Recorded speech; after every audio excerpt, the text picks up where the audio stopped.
Olá, seja muito bem-vinda ao Academia, que começa agora. No programa de hoje vamos falar sobre o consentimento no homicídio.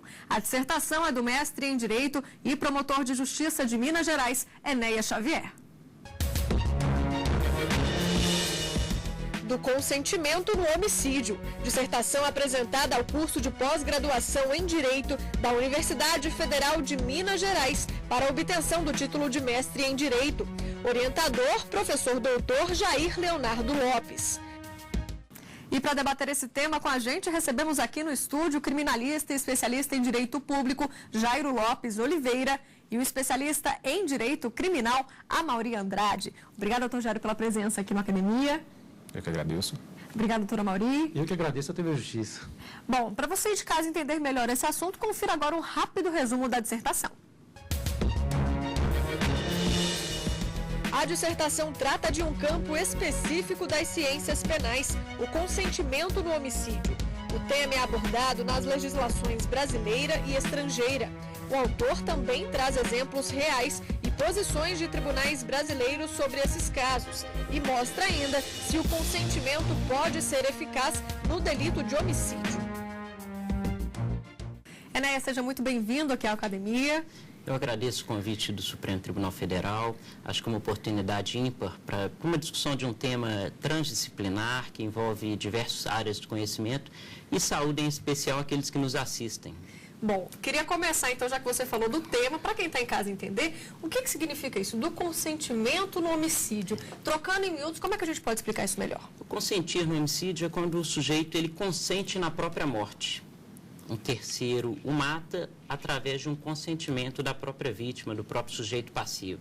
Ou seja, num exemplo prático seria eu assumir a morte, querer a morte, seria isso? Você quer a morte, um terceiro o mata. Se esse terceiro seria responsabilizado criminalmente. Esse é o X da questão. Esse é o X da questão, exatamente. Bacana. E de onde surgiu a curiosidade de estudar um tema? O consentimento no homicídio é um tema que muito recorrente na história. A Bíblia apresenta algumas passagens interessantes, como em um episódio em que Saul pede a seu discípulo que o mate para evitar de ser capturado pelos filisteus. Nós temos na Índia antiga, em que os portadores de doenças incuráveis, eles eram jogados no rio após terem os olhos e as narinas vendadas com lama sagrada. Temos outras passagens na Idade Média, quando os guerreiros pediam para que fossem mortos, para que evitassem a captura pelos inimigos, assim como nas guerras, através, por exemplo, dos tiros de misericórdia.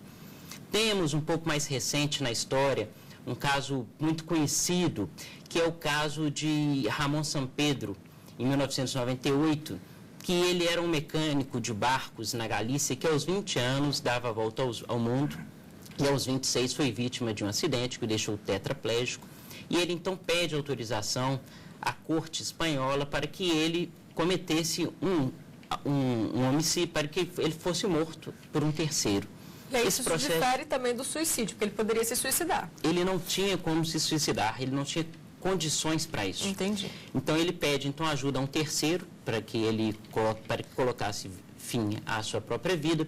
Esse processo tramita durante 26 anos na Espanha e, ao final, o seu pedido é indeferido.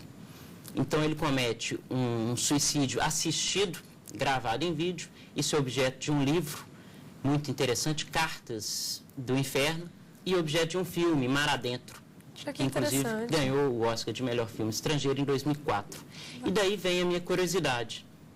E bibliografia nesse âmbito, você teve alguma dificuldade de encontrar ou já é um tema bastante estudado? É um tema muito pouco estudado no Brasil, de forma que boa parte dos autores que tratam o tema são autores estrangeiros. Então, há uma certa dificuldade de contextualização do tema no Brasil. Bom, por falar em bibliografia, você separou para a gente também algumas indicações, vamos conferir quais são. O consentimento do ofendido na teoria do delito, de José Henrique Pierangeli, Revista dos Tribunais. Estudo de Direito Penal, Klaus Roxin, editora Renovar. Enéas, a sua dissertação deu origem a um livro também. Exato. Esse aqui, né? Do consentimento no homicídio. Até o nome da dissertação é o título do livro.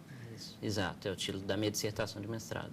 E você conta exatamente o que aqui? Tudo que você estudou nesses anos de pesquisa? É o objeto da pesquisa com algumas considerações feitas pela banca examinadora. Perfeito. Então, há um incremento na dissertação. Uma boa bibliografia para quem estuda o tema, então. Exatamente, uma boa bibliografia. Tá certo. Bom, Enéas, então agora eu vou pedir para você explicar um pouco mais a sua dissertação. Fica à vontade e apresenta aí o seu trabalho para a gente.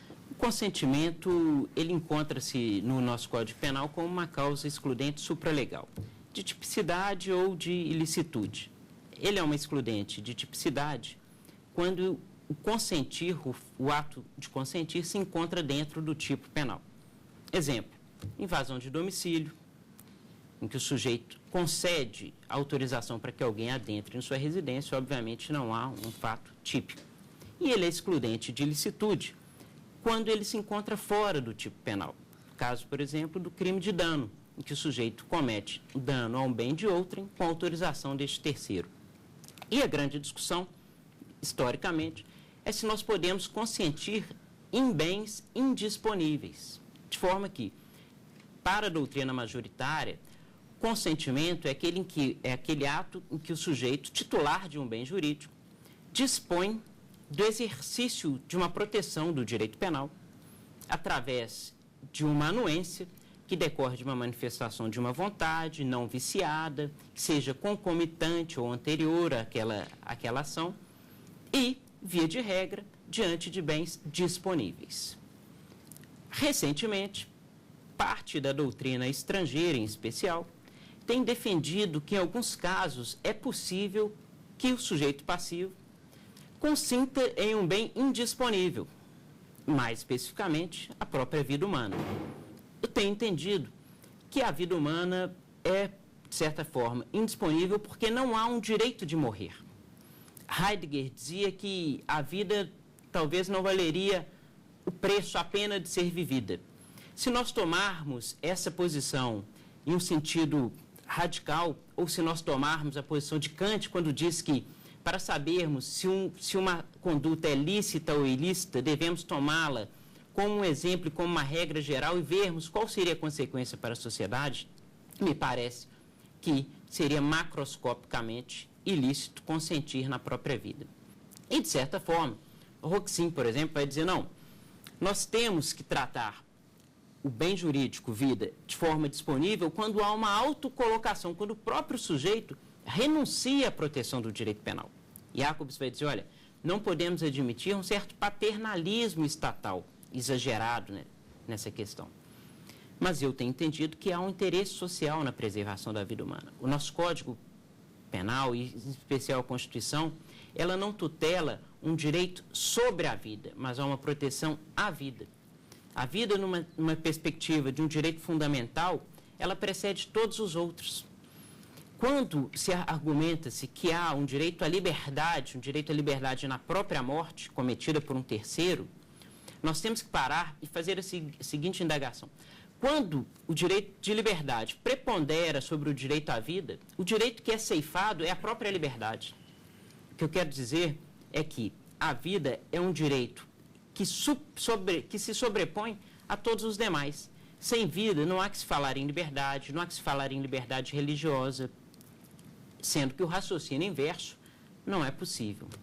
Perfeito. Agora, Enéas, existe no Brasil algum julgamento, algum processo em andamento sobre isso, inocentando esse terceiro que teria sido responsável pelo homicídio ou não? Eu trato no meu livro de uma questão que eu chamo de consentimento indireto. Casos de consentimento indireto nós temos vários, que são aqueles em que o sujeito se coloca numa situação de risco exagerado e advém daquele resultado uma morte. Esses casos de consentimento indireto, o sujeito não quer exatamente a morte, mas ele assume um risco que fatalmente o leva à morte. Nesses casos, nós temos diversos julgados e eu trago no meu livro alguns desses casos para que sejam discutidos e aprofundados. Tá certo. Bom, vou te pedir um minutinho então, Enéas. A gente faz agora uma rápida pausa. No próximo bloco, vamos debater a dissertação de hoje aqui no Academia.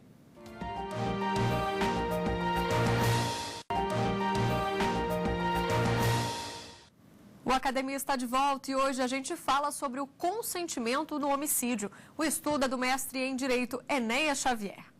Bom, então vamos ao debate. Quem gostaria de fazer a primeira pergunta? Pode ser eu mesmo. Por favor, Amaury. Doutor Enéas Xavier, primeiramente eu quero parabenizar pelo excelente trabalho de dissertação, um tema bem polêmico, né? Difícil de ser enfrentado, tanto por questões de pouca bibliografia, como até mesmo o senhor expôs no primeiro bloco, e também uma questão muito enfrentada pelos nossos tribunais superiores. Então, puxando o gancho até mesmo do consentimento indireto que o senhor falou no primeiro bloco, eu queria que o senhor me explicasse para os ouvintes, acerca do consentimento direto, esse não enfrentamento dessa matéria, desse tema nos tribunais superiores, vinculando isso até um tema muito polêmico, que é a eutanásia, para que possamos aí entender melhor essa questão polêmica. Eu agradeço a pergunta, muito interessante, por sinal.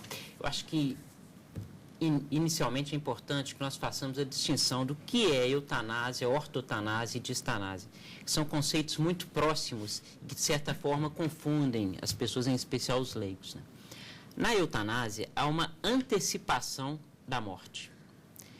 Na distanásia, o próprio nome diz, distanásia, há um prolongamento artificial da vida humana, de certa forma que são condutas opostas. Na eutanásia, o sujeito antecipa uma morte. Na distanásia, há um prolongamento, podemos dizer até, do próprio processo de morrer, que gera um excessivo sofrimento ao sujeito passivo, à vítima. E, entre essas duas situações, nós temos o que se chama ortotanásia, que é um conceito de benignidade, de duplo efeito, que é a ideia de você ter uma boa morte, sujeito, por exemplo, um portador de uma doença terminal. Se você prolonga artificialmente aquela vida, há uma ideia de distanásia.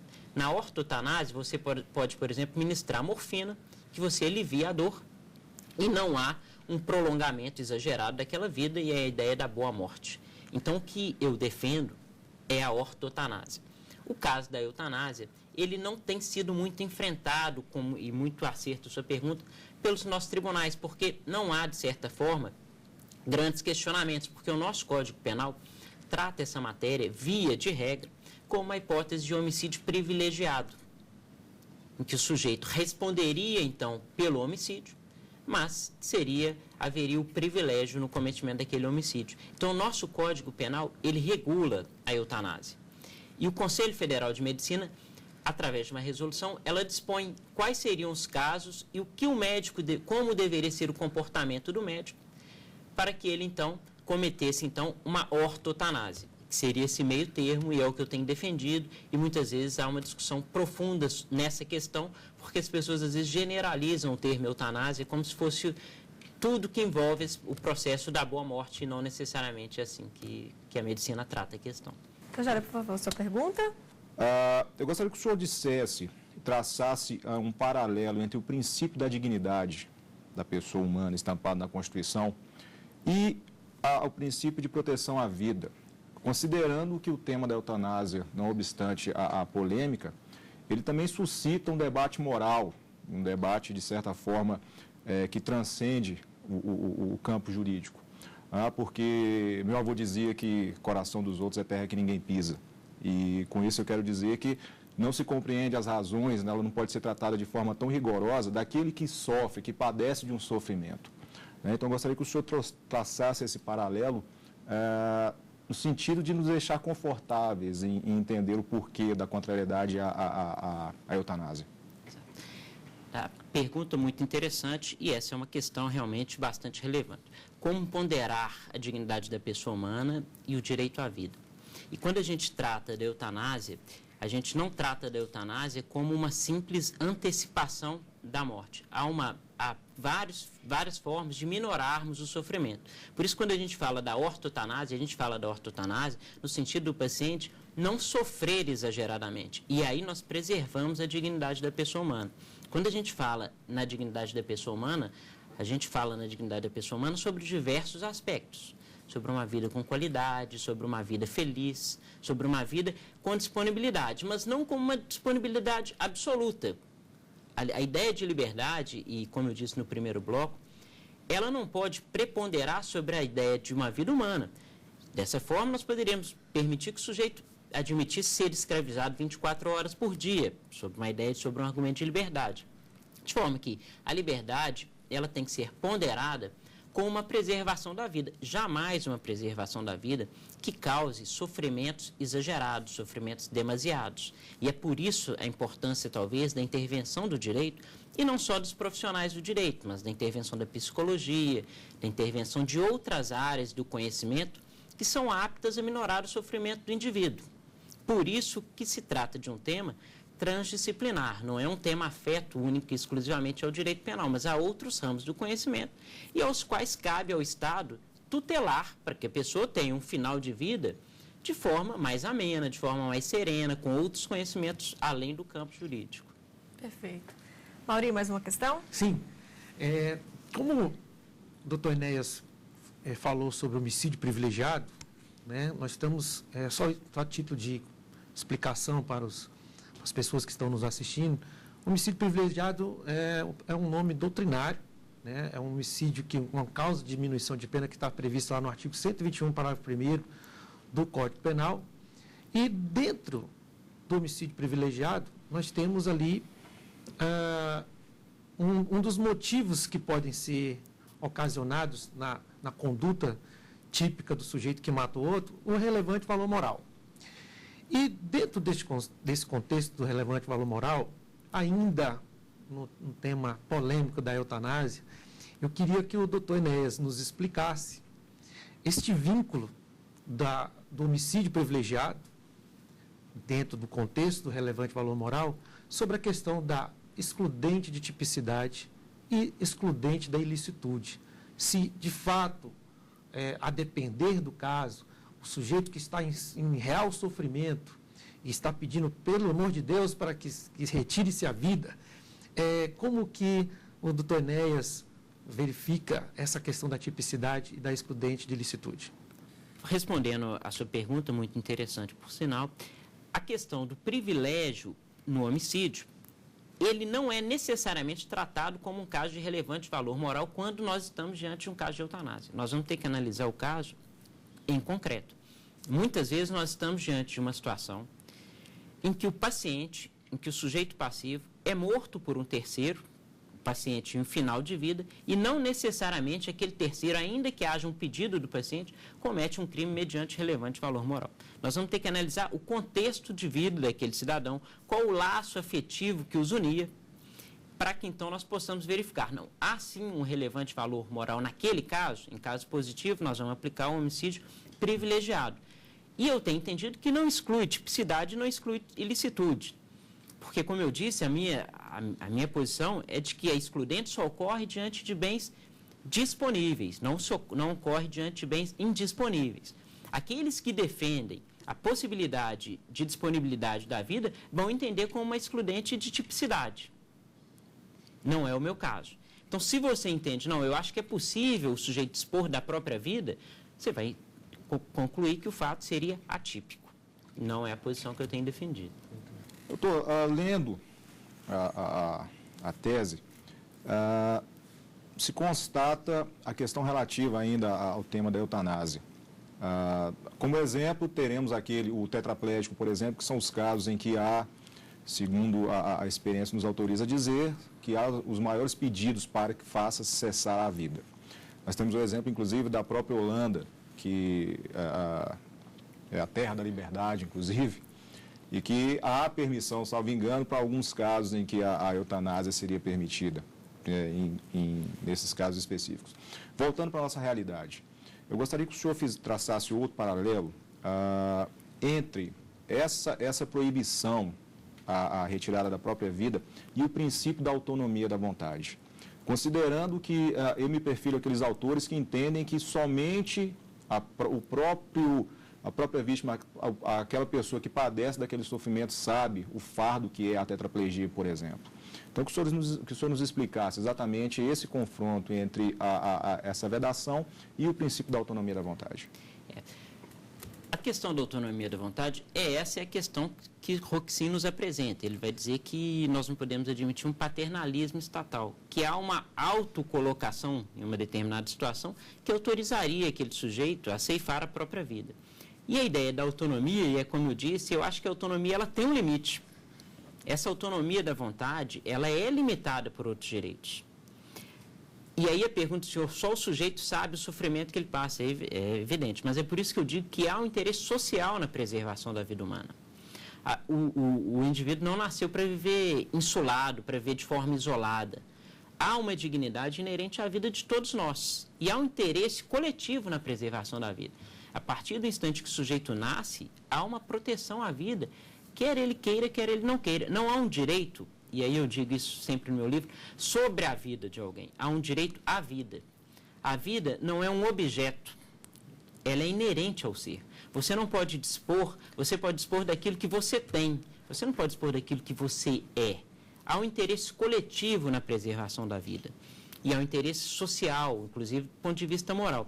E muito pertinente a questão da Holanda, porque a Holanda, ela adota uma posição mais libertária nesse sentido. E nós temos 9% do índice de mortandade na Holanda decorre dessas práticas. Há um incremento no número de mortos na Holanda em decorrência de um consentimento no homicídio. Por isso que eu até trago o caso da Holanda como um exemplo que eu acho que não de insucesso, me parece. Aliás, e essa questão do próprio fardo de viver é um dilema contemporâneo, mas também é um dilema histórico. Mas há outras formas do Estado minorar esse sofrimento. Tanto que o Código Penal, lá no artigo 146, no parágrafo 3º, autoriza o médico, na coação em hipótese de coação, a intervir para evitar que o sujeito morra. E também, se nós pegarmos o caso do auxílio ao suicídio, imagina, senhor, o nosso código pune o auxílio, a instigação ao suicídio. Seria, de certa forma, uma incoerência muito grande se nós puníssemos aquele que instiga, aquele que auxilia, e não puníssemos aquele que executa. No caso do consentimento, há um terceiro que executa.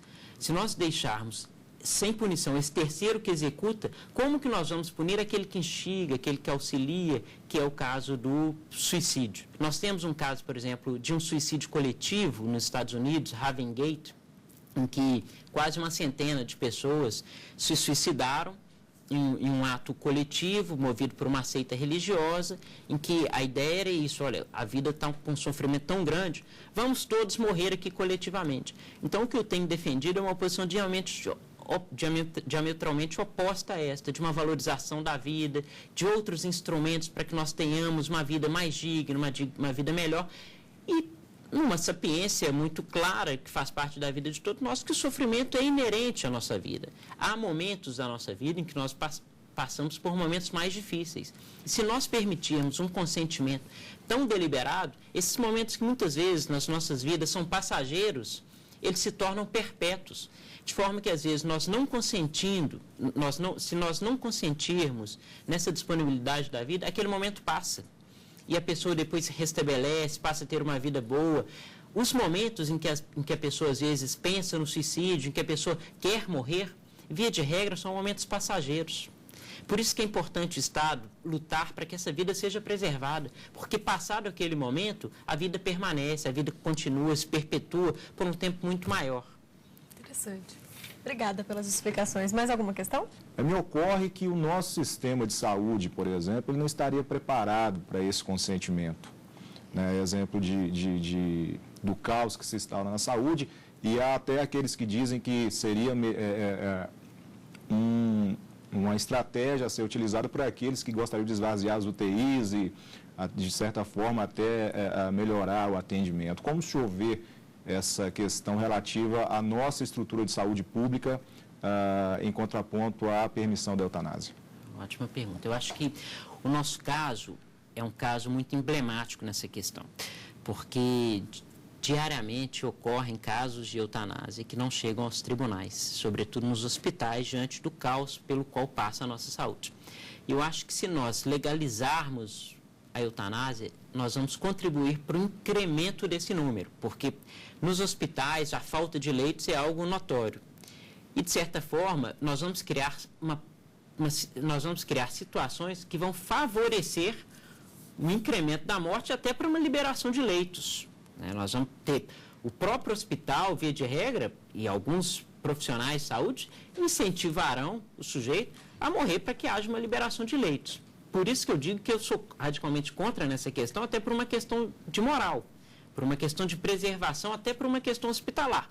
Porque até que ponto esses consentimentos serão feitos, de certa forma, com discernimento de vontade, isso nós não vamos saber.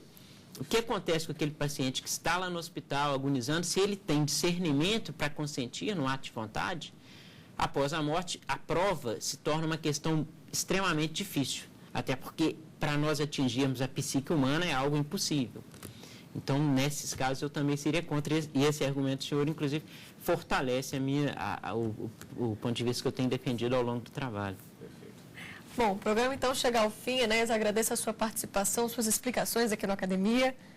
Eu agradeço pela oportunidade, agradeço ao Supremo Tribunal Federal pelo convite, agradeço aos dois debatedores que muito enriqueceram na discussão, no meu trabalho, e em especial aqueles que nos assistem pela oportunidade ímpar, como já disse, para debatermos um tema importante e que não é atinente aos profissionais de direito, mas a todos os segmentos sociais. Muito obrigado. Obrigada, Enéas. Obrigada, Jairo, pelas perguntas, pelas ponderações. Obrigada, Mauri. Obrigado. Muito agradeço. Bom, e você pode ter sua tese ou dissertação apresentada aqui no programa. É só mandar um e-mail para a gente, academia@stf.jus.br. Para rever o programa da semana, basta acessar o endereço que você vê na sua tela, tvjustiça.jus.br. Obrigada pela companhia e até semana que vem. Tchau.